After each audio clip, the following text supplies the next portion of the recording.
Bienvenidos, estimados colegas, una vez más. Estamos aquí para lo que sería nuestra última charla del día de hoy y con la que daremos cierre oficial a nuestro quinto encuentro del Tecno Especialista. Son casi 400 personas las que nos han acompañado entre el día de ayer y el día de hoy y seguramente serán muchas más las que se sumen cuando la plataforma quede habilitada con todas las charlas on demand. En este minuto estamos en vivo y directo y vamos a presentar entonces a lo que será nuestra última charla del día de hoy, y es nada más y nada menos que Carlos Andrés Blanco de la empresa Estec.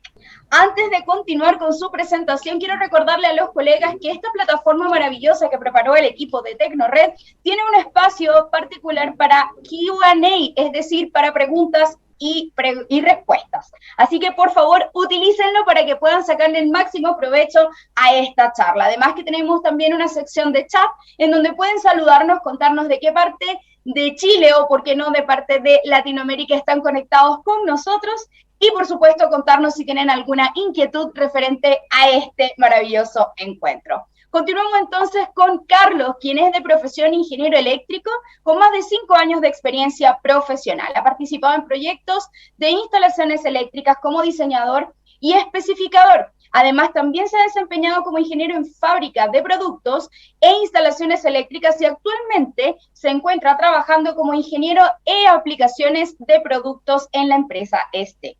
Para los que no conocen, la empresa Estec es una empresa brasileña del grupo Schneider que comenzó su historia en 1975 con la producción de enchufes y toma corrientes. Hoy que cuenta con más de 50 líneas de productos que ofrecen calidad y confianza al consumidor, posicionándose como un proveedor líder de materiales eléctricos para el uso residencial, comercial e industrial.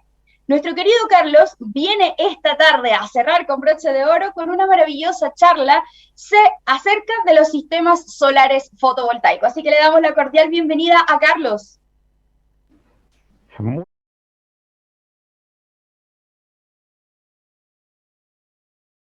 muy buenos días a todos. Muchas gracias a Tecnored por la invitación del día de hoy para realizar la presentación que vamos a hablar acerca del tema de nuestro día. Agradezco a todas las personas también de Latinoamérica y en general, especialmente de Chile, que se conectan y que nos acompañan el día de hoy a nuestra presentación. El día de hoy vamos a hablar sobre los sistemas solares fotovoltaicos. Estos son sistemas que están ganando cada día más popularidad en los diferentes mercados del mundo. Y la principal razón de esto es sus bondades desde el punto de vista ambiental. Nos establece una gran alternativa para poder obtener energía de manera limpia, sin tener un gran impacto al medio ambiente, especialmente en la no emisión de gases de efecto invernadero, ¿no? Que tanto daño le ha venido haciendo a nuestro planeta, ¿no? Es algo que nos ha venido afectando muchísimo.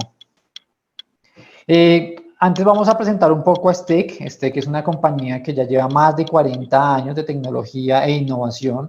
Somos una empresa que es líder de ventas en materiales y equipos eléctricos industriales, comerciales y residenciales en el mercado brasileño. Y año por año, mes por mes, gracias a aliados como Tecnored, también se ha convertido en uno de los proveedores más relevantes de América Latina. Nuestro portafolio tiene una gran cantidad de líneas de productos que van desde canaletas, tomas, enchufes industriales, equipos de protección, control y maniobra. Gracias a la gestión comprometida con la calidad, para los que es muy importante la calidad, nos hemos posicionado a nivel internacional entre las más altas exigencias de carácter normativo. Actualmente tenemos presencia en todo el continente, más de 18 países de la región. Los invitamos a conocer más de los productos de Estec. ¿Cuál va a ser el contenido del día de hoy? ¿Cuál va a ser el contenido de nuestra presentación? Bueno, vamos a hablar un poco acerca de la introducción. Es una introducción acerca del conocimiento básico de la energía solar, de cómo la energía, el sol nos provee energía y cómo la aprovechamos, cómo aprovechamos esta energía. Después hablaremos un poco más de los tipos de sistemas solares fotovoltaicos que nos podemos encontrar en el mercado. También hablaremos de cuáles son esos circuitos y componentes principales que tenemos asociados a los sistemas fotovoltaicos y también vamos a hablar de algunos de los errores más comunes que nos podemos encontrar en la instalación y que a toda costa debemos preverlos y evitarlos.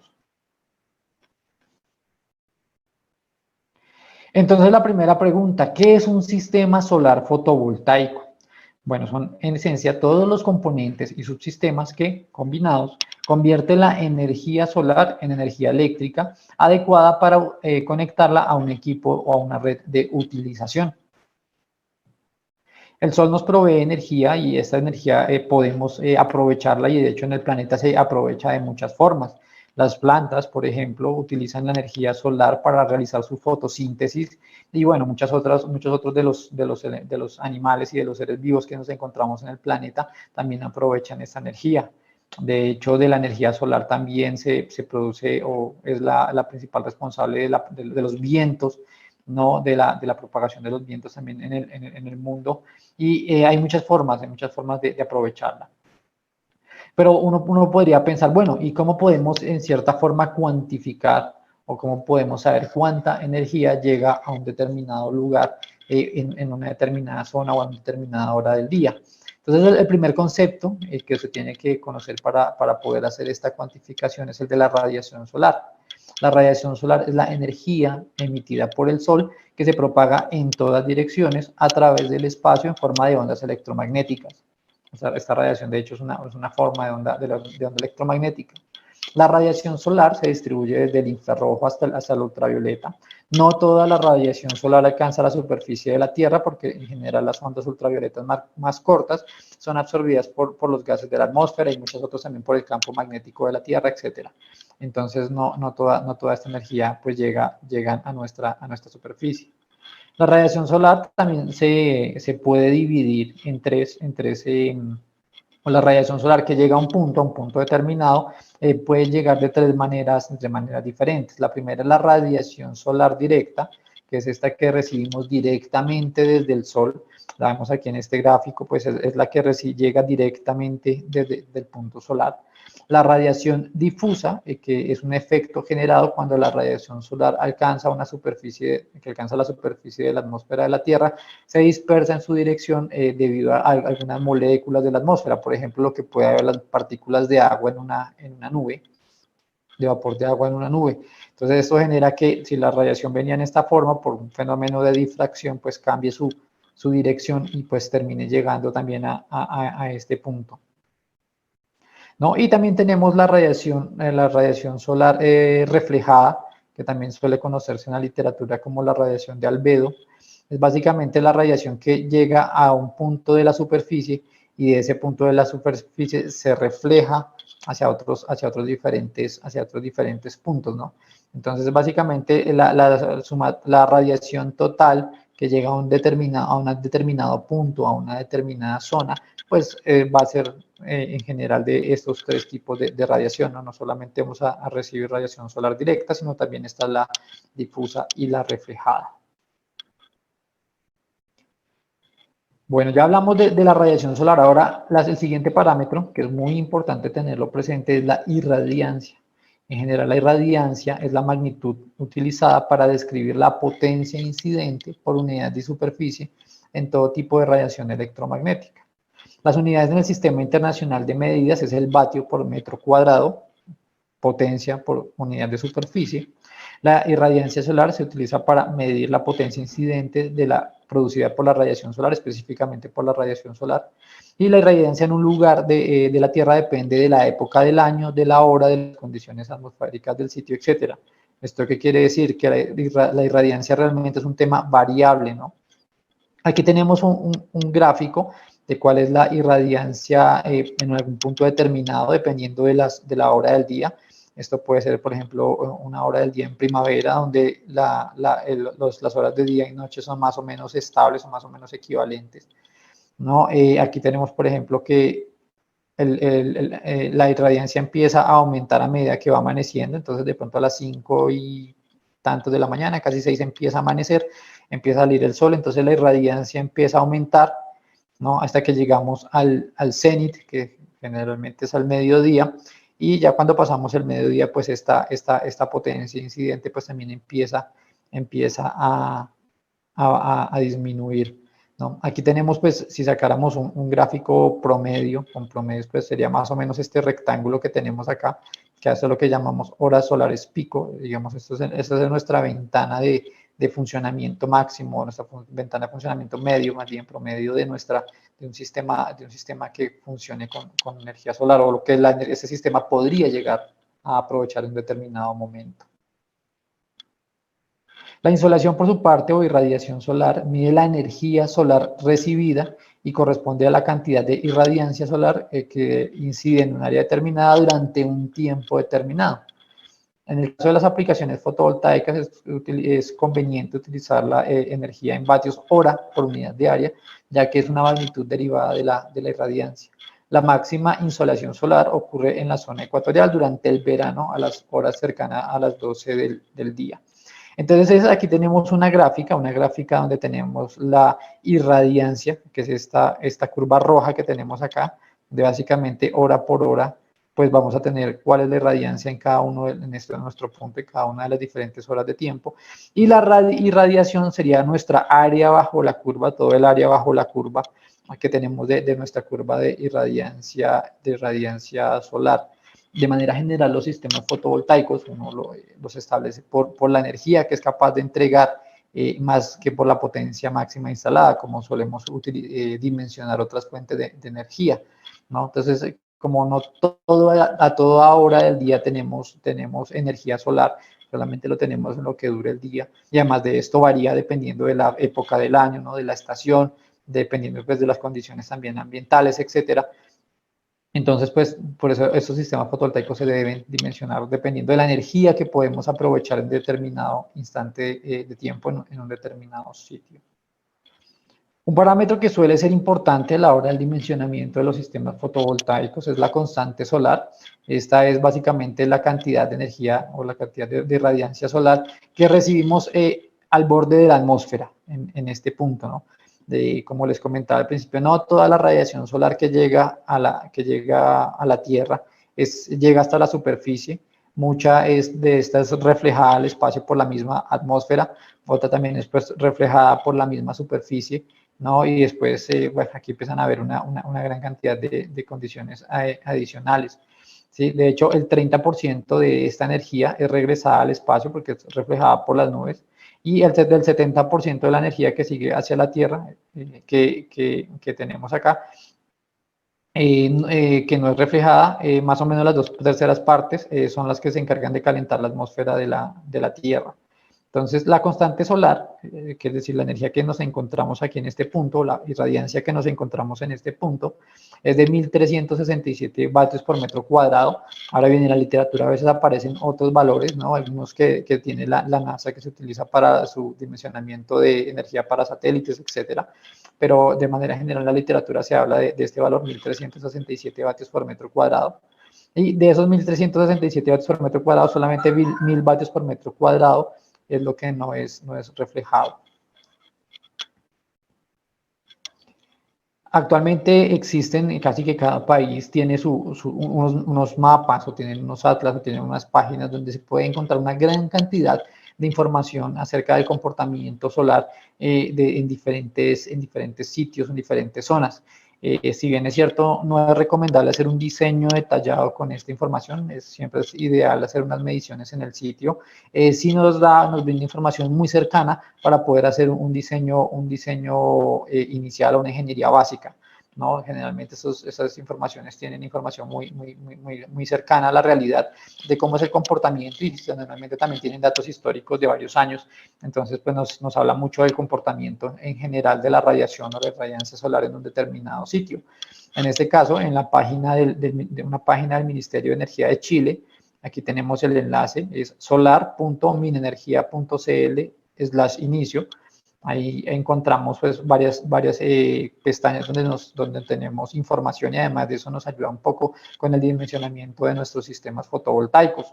Aquí tenemos una captura de pantalla un poco más en detalle de este explorador solar. Entonces básicamente se establecen unas coordenadas, se establece un sitio en el cual pensamos montar nuestro proyecto fotovoltaico, ¿no? Y ahí mismo pues él nos da aquí en los pestañas de la izquierda nos brinda mucha información acerca de cómo ha sido el comportamiento solar en determinados rangos, en determinados intervalos de tiempo. Entonces es muy interesante. Aquí también nos da un poco acerca de la insolación, de hecho, nos habla un poquito cómo es el comportamiento energético, donde pues aquí lo tenemos en kilovatio hora metro cuadrado día, desde casi 7.5 hasta aproximadamente, bueno, hasta el cero, ¿no? Hasta cercano al cero. Entonces vemos cómo a medida que nos acercamos más hacia la región norte, tenemos aquí cercano al Ecuador, ¿no? A medida que nos acercamos al Ecuador, pues tenemos mayor potencial de radiancia solar, perdón, de insolación. Y a medida que vamos yéndonos más hacia el sur, pues tenemos menor potencial, ¿no? En Chile hay una gran cantidad de sitios donde se puede explotar muy bien la energía solar, sobre todo pues en la parte norte. Hay desiertos, por ejemplo el desierto de Atacama, donde se puede aprovechar mucho la energía solar. Bueno, vamos a hablar ahora un poco acerca de cuáles son estos tipos de sistemas fotovoltaicos que podemos diseñar, y esto dependiendo mucho de las aplicaciones que nos encontramos en nuestros mercados y en nuestros sistemas. Entonces, según su régimen de conexión con la red eléctrica, un sistema solar fotovoltaico puede ser aislado o puede ser interconectado.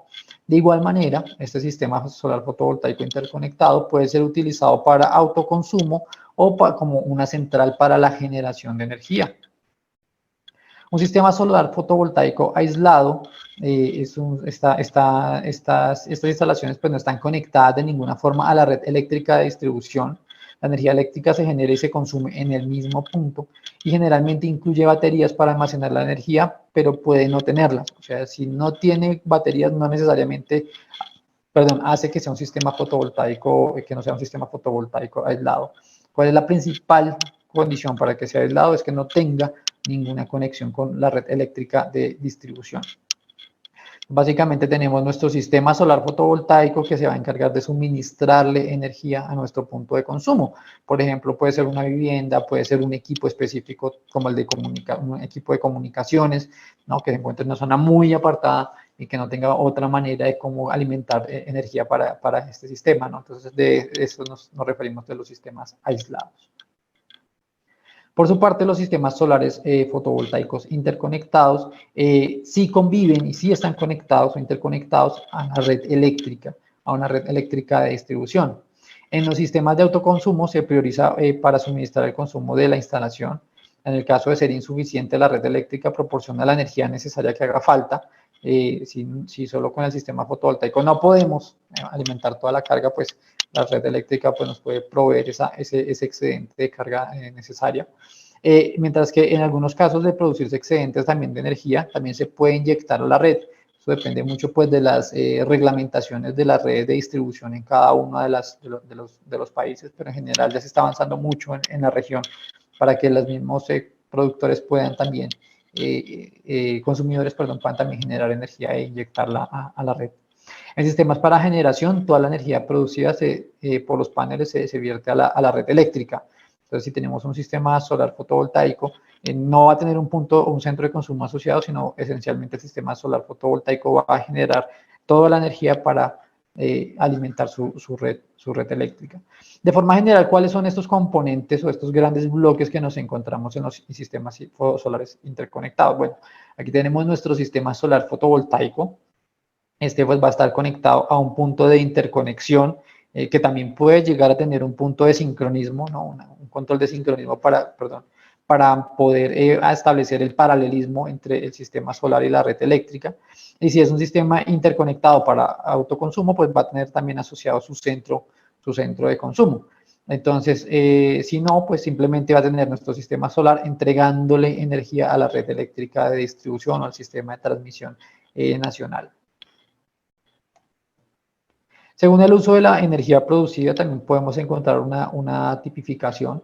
Entonces, nuestros sistemas solares fotovoltaicos pueden ser plantas solares, pueden ser para instalaciones de uso final o pueden ser también sistemas solares dedicados para cada uno de los equipos. Entonces, una planta solar fotovoltaica está pensada o está destinada al suministro de energía eléctrica a la red, ¿no? Eso hace parte de aumentar o de mejorar la canasta energética de un país para diversificar sus fuentes de energía. Entonces, ¿cuáles son las fuentes de energía convencionales que nos encontramos? Las termoeléctricas, por ejemplo, las termoeléctricas están termoeléctricas a gas, termoeléctricas a carbón. También nos encontramos las hidroeléctricas, ¿no? Las hidroeléctricas con represa, filo de agua, etcétera. Y también nos podemos encontrar varios sistemas no convencionales, como pueden ser la energía solar fotovoltaica, eólica, etcétera. Son en general, las plantas solares fotovoltaicas son en general sistemas de gran escala, son sistemas bastante grandes para que la potencia que le suministran a la red pues valga la pena, ¿no? ¿Cuáles son los principales componentes que nos encontramos en nuestra planta solar fotovoltaica? Bueno, primero tenemos los módulos, tenemos la torre meteorológica donde se hacen las mediciones, los armarios de corriente continua, los inversores, los armarios o tableros de corriente alterna, centros de transformación, salas de control y líneas de transporte. En general, estos son los principales componentes, son las principales zonas que nos vamos a encontrar dentro de nuestra planta solar fotovoltaica.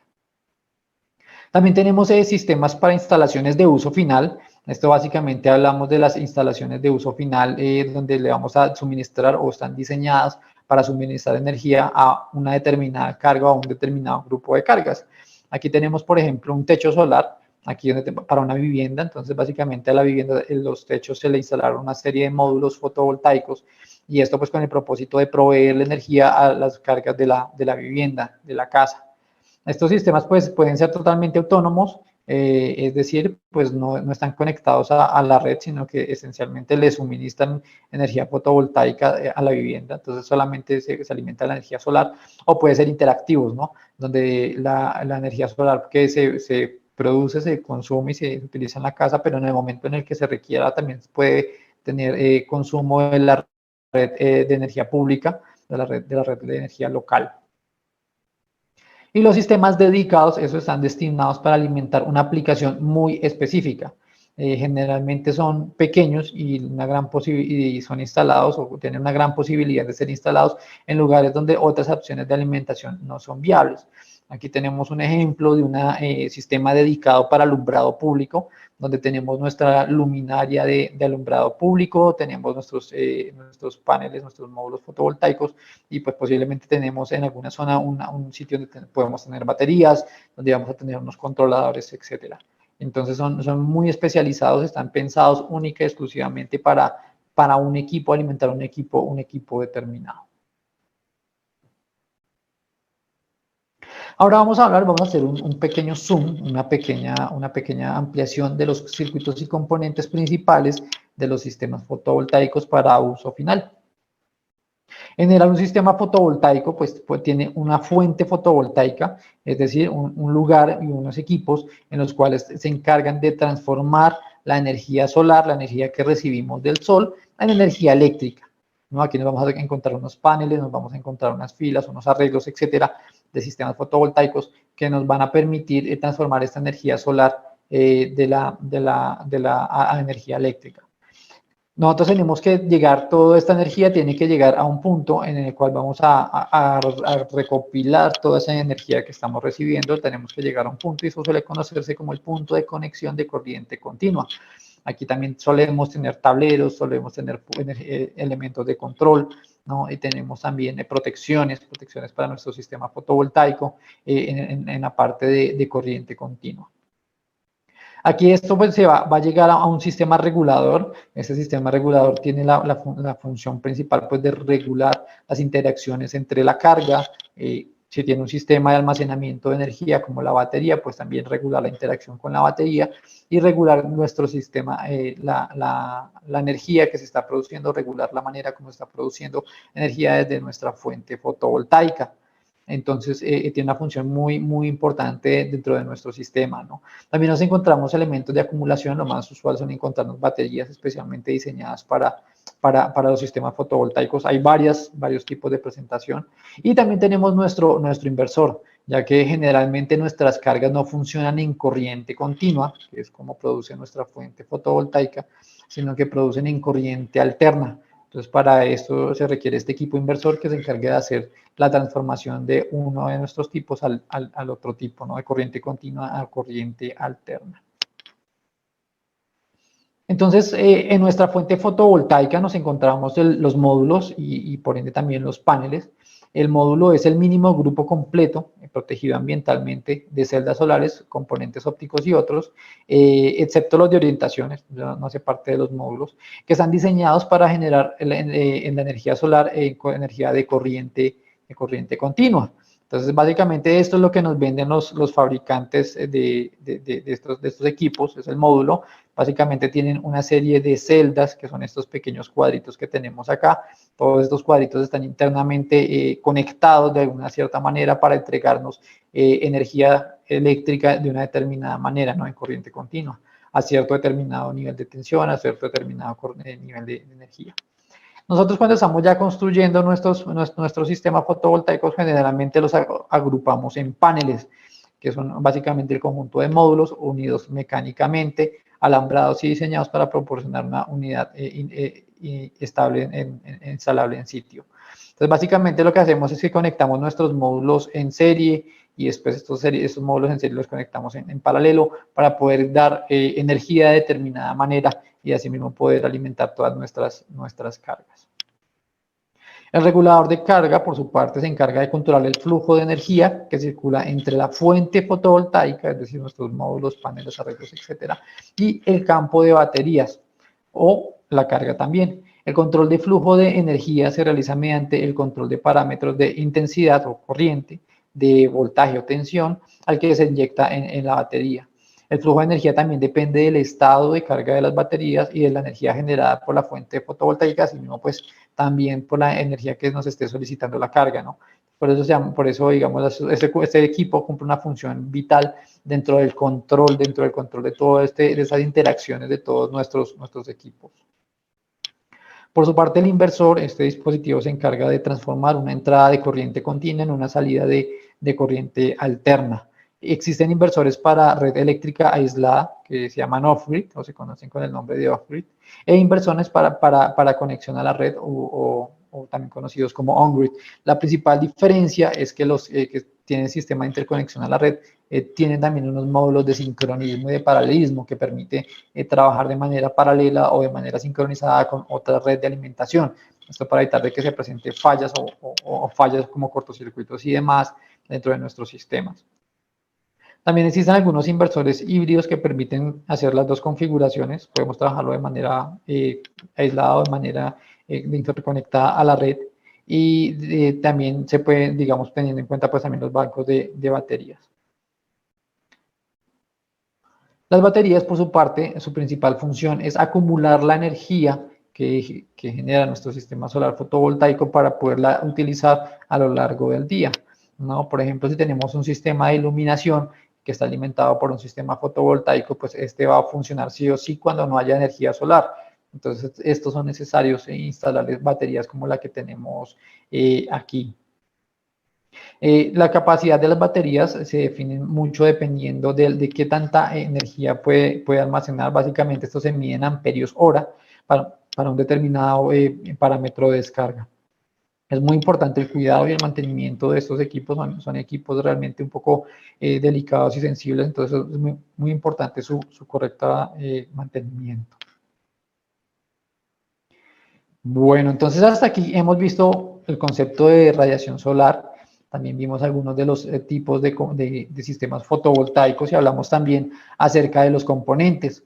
Ahora vamos a hablar un poco sobre los errores comunes que nos encontramos en las instalaciones fotovoltaicas, esos errores que debemos evitar a toda costa y que tenemos que tener muy presente tanto desde el diseño como al momento que estemos haciendo la construcción de los sistemas fotovoltaicos. El primer error, y es un error que uno pensaría que no, pero es bastante común, es el mal aprovechamiento de la energía solar. Uno se encuentra con esto, básicamente se hace toda la serie de estudios, se verifica cuál es la cantidad de irradiancia, de insolación, etcétera, ¿no? Y al final cuando hacemos la construcción y hacemos la medición nos damos cuenta que podemos estar incluso muy lejos de lo que habíamos pronosticado, y cuando se empieza uno a mirar cuáles son las causas, encuentra que esta se vuelve una muy común, ¿no? Y básicamente esto se debe a un mal estudio, a un mal conocimiento, a un desconocimiento de las trayectorias solares, ¿no? Por eso es muy importante conocer cuáles son las trayectorias solares para asimismo garantizar la distancia entre filas ¿no? Y también las inclinaciones y los ángulos de inclinación de los paneles fotovoltaicos. ¿Cuál es el principal objetivo y lo principal que uno debe garantizar? Lo primero es evitar es tener una distancia entre filas lo suficientemente correcta para evitar que se presenten sombras proyectadas desde una fila hacia otra. Entonces aquí tenemos, por ejemplo, una trayectoria solar. El Sol se encuentra en este punto y si trazamos una línea recta desde donde está el Sol hacia donde está el módulo, nos encontramos aquí un tercio de nuestro módulo de la fila 1 se encuentra en sombra. Entonces aquí pues no vamos a tener un buen aprovechamiento, aquí ya perdimos prácticamente un 30%, un 25% de la energía que puede llegar a entregar este módulo o este panel que tenemos acá. Entonces es muy importante tener presente ese distanciamiento entre filas para poder aprovechar de forma general toda la energía solar, ¿no? Y lo segundo también es el desconocimiento de la orientación del Sol o cómo se genera, ¿no? Cómo se mueve, cuáles son las trayectorias que tenemos el Sol, ¿no? Lo ideal es que la trayectoria se haga si tenemos el panel con esta inclinación, el Sol tenga este recorrido, si no tenemos un sistema de seguimiento que haga este recorrido para que el Sol aproveche el sistema pues aproveche la mayor cantidad de luz. Si el Sol hace este recorrido, pues ya después del mediodía, ya no vamos a tener un aprovechamiento, ¿no? Entonces, si el Sol salió por acá, digamos, el sistema está mirando hacia el oriente, ¿no? Y el Sol salió por el oriente a las 8 de la mañana, pues vamos a tener un gran aprovechamiento, pero cuando lleguemos al mediodía, el Sol va a estar aquí arriba, pues ya vamos a perder muchísima de la energía, y si ya llegamos a las 3, 4 de la tarde, 1 horas de la tarde, pues ya realmente el Sol va a estar alumbrando o entregando su mayor cantidad de energía al respaldo de las filas. Entonces eso es muy importante también conocer ese parámetro, ese valor dentro de nuestro diseño, ¿no? Y sobre todo dentro de la ejecución de la construcción, verificar cuál es la trayectoria solar y hacer mirar nuestro sistema de la mejor manera posible. Otro de los errores muy comunes a la hora de diseñar y de construir los sistemas fotovoltaicos es las cadenas, cuando las cadenas quedan desiguales o quedan desbalanceadas. Esto básicamente produce un desbalance de tensión en los circuitos en paralelo y este balance genera un calentamiento en los módulos, ya que genera que haya energía que se represe o que se disipe dentro del módulo de mayor tensión, y esto pues genera daños y quemaduras a mediano y a largo plazo. Si recordamos las leyes de los circuitos eléctricos, nos dicen que los sistemas en paralelo van a tender a mantener el mismo voltaje, la misma tensión. Entonces, si tenemos una cadena aquí que entrega 14 voltios y tenemos aquí una que entrega 12 voltios, pues todo el sistema, al final vamos a tener los 12 voltios de la cadena más pequeña, y esa energía residual, esa energía extra va a quedar o se va a disipar de forma de calor en el módulo de mayor tensión.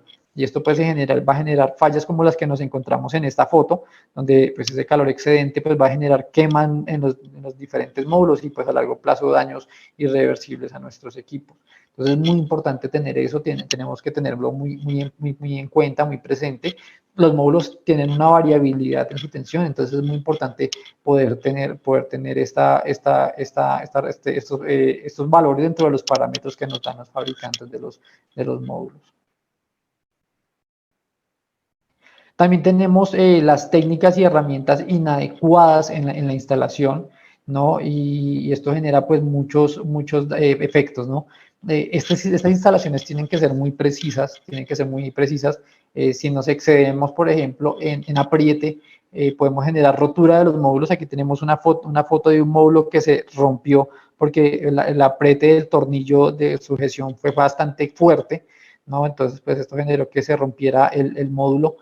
Acordémonos también de instalar los elementos de dilatación. Muchas veces es requerido estos elementos de dilatación, ya que estos elementos, sobre todo al ser metálicos, se expanden y se contraen por la variación de temperatura, y esto puede que usted en el momento lo instaló y funcionó perfecto, pero en el momento en que esto se empieza a calentar, se va a dilatar, y esa dilatación genera presión, y esa presión pues va a generar una rotura en el módulo, ¿no? Entonces es muy importante tener presente todos estos accesorios correctos, y pues las herramientas también correctas, ¿no?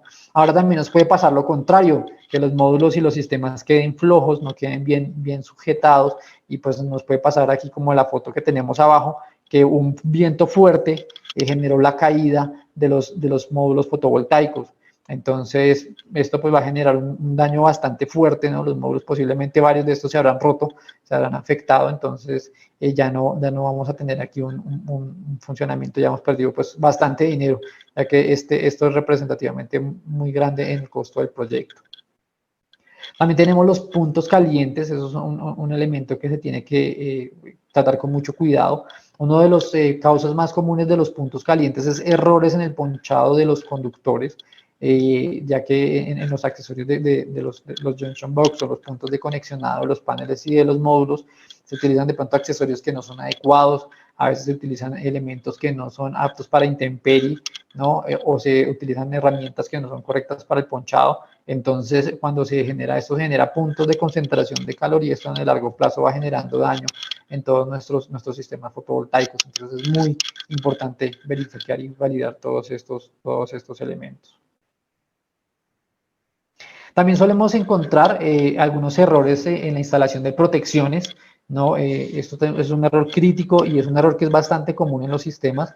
Entonces es muy importante tenerlo presente desde el diseño, ¿no? Desde el diseño se tienen que garantizar todas las protecciones para los sistemas, para cada uno de los equipos involucrados, para los módulos, para los paneles, para los circuitos de fuente, todos los elementos, los diodos de bloqueo, las protecciones y demás, así como para los conductores eléctricos, etcétera, ¿no? Un error también que suele encontrarse es el uso de protecciones para corriente alterna en circuitos de corriente directa y viceversa. Alguna vez me tocó verlo. Eso no es bueno porque las protecciones son diferentes, su forma constructiva tiene ciertas diferencias para que pueda operar o en corriente alterna o en corriente directa. Entonces es muy importante garantizar que las protecciones, el tipo de protección sea utilizado en el sistema correcto, ¿no? También pueden hacer una protección solamente en el positivo, ya hablando de corriente continua. Uno se acostumbra a algunas reglamentaciones, solamente nos habla de cortar el conductor de fase, el conductor de neutro no hacerle ningún dispositivo de corte. En corriente continua el sistema es diferente, por eso es muy recomendable proteger tanto el sistema en el conductor de positivo como en el conductor de negativo, ya que a través del conductor de negativo se puede ver una falla, puede haber falla del conductor de negativo a tierra, y si no está protegido, pues vamos a tener ahí un daño de los equipos. También solemos encontrar errores en el dimensionamiento de conductores y protecciones, errores en esa coordinación entre la protección y el calibre del conductor asociado. Entonces es muy importante tenerlo presente. Y básicamente también un error que suele encontrarse es no contar con un buen procedimiento de puesta en marcha, ¿no? Estos proyectos son costosos, entonces no debemos descuidarnos de hacer un buen procedimiento de puesta en marcha, en el cual hagamos las pruebas y los ensayos y revisemos el funcionamiento de nuestro sistema, que podamos garantizar este sistema en un largo plazo. Bueno, esto ha sido nuestra presentación por el día de hoy. Nuevamente me queda agradecerles a ustedes por habernos acompañado en nuestra presentación. Agradezco muchísimo a Tecnored y a todo su equipo de ventas y marketing por permitirnos este espacio y por habernos dado la oportunidad de participar en su evento de tecnoespecialistas. Aprovecho también para agradecer al equipo de Mercadeo STEC por todo su apoyo en este proceso y a todo el equipo comercial. Sin más, les deseo un muy feliz resto de día. Muchas gracias.